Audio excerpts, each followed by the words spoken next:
Do you know what it's like to have brown gold in your mouth? Stay tuned and you'll find out. Keep it simple. Simple whiskey, Cyncere. Here to keep it 100. What's the ABV? Keep it simple.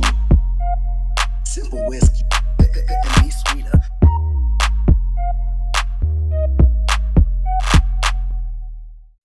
Welcome to the Simple Whiskey Show, and tonight is going to be an absolute treat.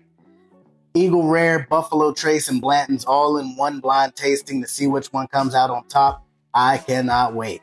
If you're new to the channel, don't forget to like, subscribe, and turn on your notification bell. Let's get started. I get vanilla. I get a little bit of oak. Something sweet, not quite caramel, but definitely smells inviting. This one, man, another like really, I won't say floral, but something very perfumey. And by perfumey, I'm talking potpourri like. Really, oh, I like this. Then on C, this one gives me more of that traditional bourbon scent, but it has such a strong vanilla and caramel presence. I'd have to, well, I'm not going to guess what any of them are because then I'd just be wrong at the end. So let's go in for the first sip.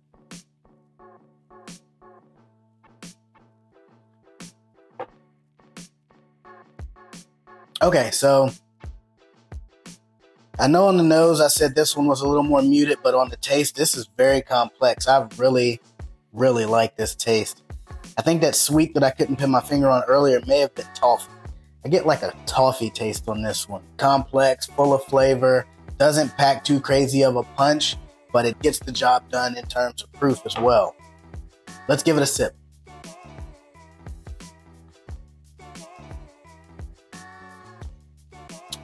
I don't think it's as complex as A. Almost tastes like it would be lower proof. It's sweet and citrusy, but I don't get that usual vanilla. I don't get that caramel that you get on Buffalo Trace. I would not guess that this one is Buffalo Trace, solely because I know that at the end of Buffalo Trace, and given that's been the love of my life for the last 3 years, I usually get that caramel aftertaste on the Buffalo Trace. So it's not Buffalo Trace. Doesn't quite taste as complex as A, but still really good. Let's go for C. Okay, so after having these two and then taking this nose on this one, I almost don't smell this one.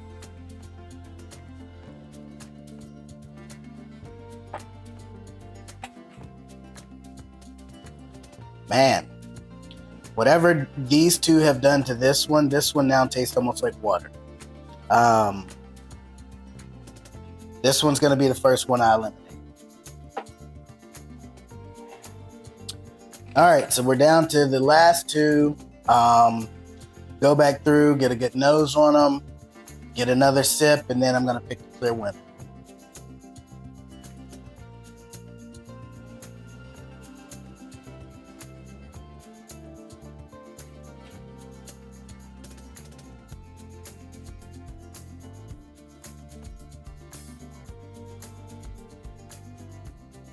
So on the nose, I like this one better, solely because this one just gives me a bold punch of like vanilla and cocoa. I don't know, yeah, cocoa might be the better way to describe that chocolatey note I get on it, but it's like a punch, and a good punch, like a, oh yeah, drink. All right, let's just go to the next one.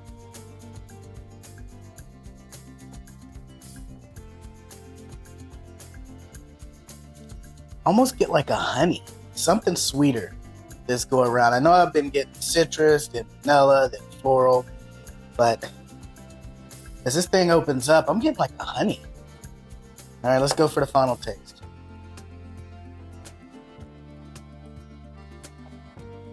I get like a almost like a, what is it? Like what is it?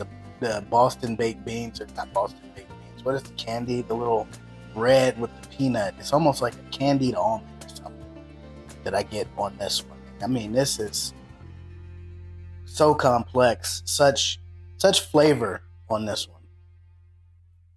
All right.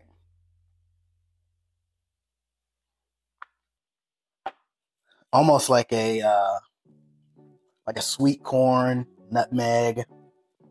Definitely interesting. So if I gotta pick one, you are not the finalist. This right here is the clear winner. Complexities and the depth of flavor, the viscosity of this one. Everything about this just screams continue to explore, open up avenues to figure out what's next in terms of your palate and in terms of the flavor profile. So this one right here is definitely one that I think is the clear-cut winner. Let's see what they all were.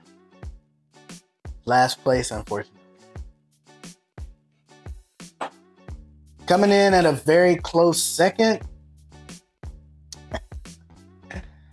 of course, Blanton's Single Barrel. I love Blanton's, and I don't know if it's the gimmick of the horses. I don't know if it's just the fact that I've had quite a few bottles and I'm still collecting the entire letters of the tops. Something about this is always one of my special occasions, whether it be the passing of a loved one or someone getting married or graduating college, high school, whatever the case may be. This has been one of my special occasion bourbons for quite a while now. And I know that it came in second place, which means that the first place, good old faithful Eagle Rare. I poured this out of a 2-ounce sample, so I didn't have to crack open my backup bottle. But I will say that I gave it time to air out, and something about this has been eye-opening. I do believe that if this same tasting would have been done a year ago, it would have probably been from right to left. Boom, boom, boom. Solely because the level of complexity in this would have probably put me off back in the day. This one I have a rich history with, and I'm not quite surprised that this one ended up winning. I won't say this was my first love because I didn't quite understand the flavors back then, whereas this is still listed as my first love because once I discovered this one, I was already on the prowl and looking to hunt for more whiskeys and trying to build up my collection. And my collection is not one of those that you'll see that it's a bunch of bottles that are unopened. My collection is a bunch of bottles that I want to share with others to figure out what you like, what I like, and then just to have great conversation over a good port. For me, I know that if I got a bottle of Pappy 23, the collector in me would say, oh, don't open it, it's going to be worth so much. But the true me would say, hey, how do you know that you even like it? If you don't know that you like it, why are you really collecting it? If you are out there and you're looking to start a bourbon collection or you're looking to get started into whiskey, start with this one solely because I feel like this is smoother on the palate. And then get into either of these two. This one definitely has a little more bite, at least on my palate. And then this one is still my go-to for special occasions. I'll end on this. Bourbon is meant to be enjoyed. It's meant to be shared. And it can open up avenues of conversation that you never thought imaginable. So 1, drink responsibly. 2, open every bottle, share every pour. And above all else, keep it simple.